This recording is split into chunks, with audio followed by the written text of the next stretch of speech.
Hello guys, எல்லாருக்கும் வணக்கம். Welcome to our channel. இன்னைக்கு நம்ம பார்க்க போகிறது ஒரு டேஸ்டியான ஸ்டஃப்டு பன் தான். அந்த பன் ப்ரிப்பேர் பண்ணுறதுக்கு வாங்க வீடியோக்குள்ளே போகலாம். வீடியோக்குள்ளே போகிறதுக்கு முன்னாடி என்னோட வீடியோவை நீங்கள் ஃபஸ்ட் டைம் பார்க்குறீங்கன்னா மறக்காமல் சப்ஸ்கிரைப் பண்ணிடுங்க. கூடவே இந்த வீடியோ பிடிச்சிருந்தா லைக் பண்ணுங்கள், ஷேர் பண்ணுங்கள் அண்ட் கமெண்ட் பண்ணுங்கள்.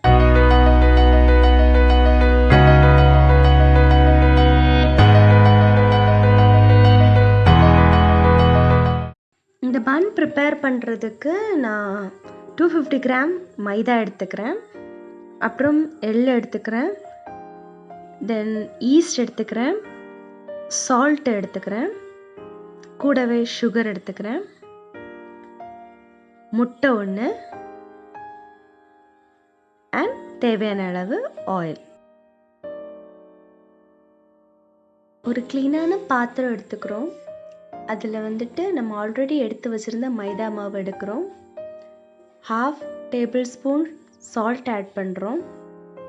அப்புறம் 1.5 டேபிள் ஸ்பூன் சுகர் ஆட் பண்ணிக்கிறோம். 2 டேபிள் ஸ்பூன் ஈஸ்ட் ஆட் பண்ணிக்கிறேன்.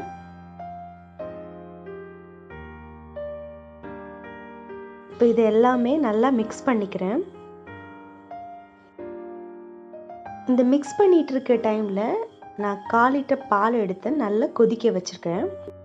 நல்லா மிக்ஸ் பண்ண மிக்சருக்கு கூட நம்ம ஒரு எக்கு சேர்த்து நல்லா கிளறி விடுறோம்.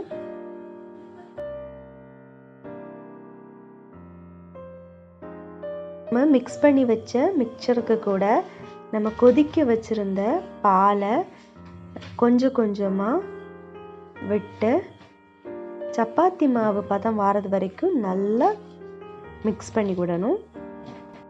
இப்போ கை வச்சு நல்லா பிணைஞ்சு எடுத்துட்டோம்.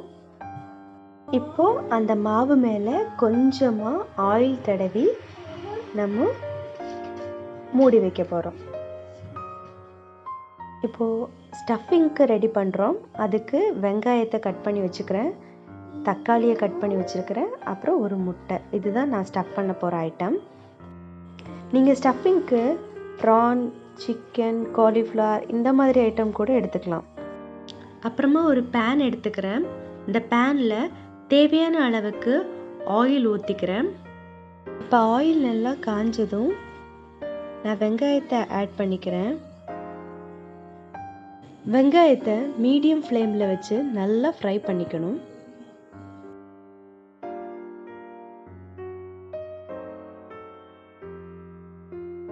இந்த டைம் நம்ம ரெசிபிக்கு தேவையான சால்ட் ஆட் பண்ணிக்கிறோம். வெங்காயம் நல்லா வதங்கினதும் கட் பண்ணி வச்சிருந்த தக்காளியை போட்டு நல்லா வதங்க வைக்கணும். இப்போது ஒரு முட்டையை நல்லா பீட் பண்ணி வச்சுக்கலாம். இப்போது 2 பல்லு பூண்டு எடுத்துக்கிறேன். அந்த 2 பல்லு பூண்டை ஒரு கல்லில் போட்டு நல்லா தட்டி எடுத்துக்கிறேன். இப்போ என்ன பண்ணுறேன்னா, தட்டி வச்சிருந்த பூண்டை வதக்கி வச்சுருந்த வெங்காயம் தக்காளி கூட போட்டு நல்லா வதக்குறோம். இந்த பூண்டு போட்டதும் அதோட ஃப்ளேவரே நல்லா இருக்கு. கொஞ்சமாக சில்லி ஃப்ளேக்ஸ் ஆட் பண்ணுறேன். லோ ஃப்ளேமில் வச்சுட்டு கரம் மசாலா ஆட் பண்ணுறேன்.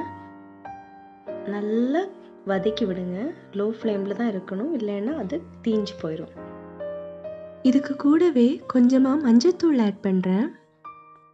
இப்போது பீட் பண்ணி வச்சுருந்த முட்டையும் கூட சேர்த்து நம்ம நல்லா வதக்கிக்கணும். இந்த டைமில் 1 டேபிள் ஸ்பூன் கார்ன்ஃப்ளவர் மாவு சேர்த்துக்கோங்க. இப்போ நம்மளோட ஸ்டஃபிங் ரெடி ஆயிடுச்சு. 2 hours later.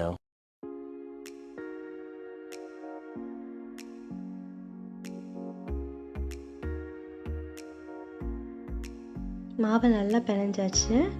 இப்போ நம்ம பாலாக ஆக்கிடலாம். இந்த ஒவ்வொரு பால்லையுமே நம்ம ஸ்டஃபிங்கை உள்ள வச்சு ரெடி பண்ணிடலாம். டைமில் நம்ம பேனை ப்ரீ ஹீட் பண்ணிடலாம்.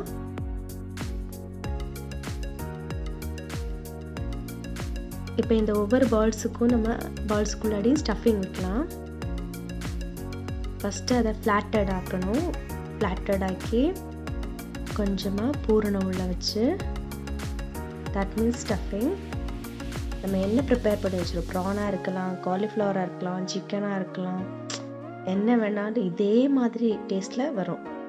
அதை கொஞ்சம் க்ளோஸ் பண்ணிக்கிறோம். க்ளோஸ் பண்ணி பால் மாதிரி ஆக்கிக்கிறோம். ஆக்கிட்டு நம்ம எந்த இதில் தேவையோ அதில் வந்துட்டு நம்ம ஆயில் அப்ளை பண்ணி அதில் வச்சுக்கிறோம். எல்லா பாலுக்குள்ளாடி நான் ஸ்டஃபிங் வச்சுக்கிட்டேன். இப்போ ஒரு எக்கை நல்லா பீட் பண்ணி வச்சுக்கலாம். இந்த எக்கை வந்துட்டு ஒவ்வொரு பால் மேலேயும் ஸ்ப்ரெட் பண்ணி விடலாம். நல்லா ஸ்ப்ரெட் பண்ணி விடணும்.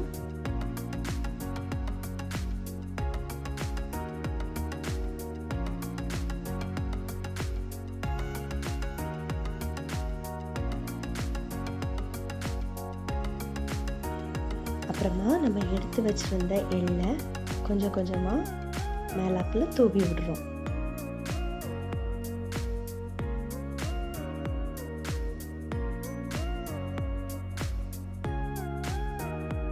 இப்போ பன் பேக் பண்ணுறதுக்கு ரெடி ஆயிடுச்சு.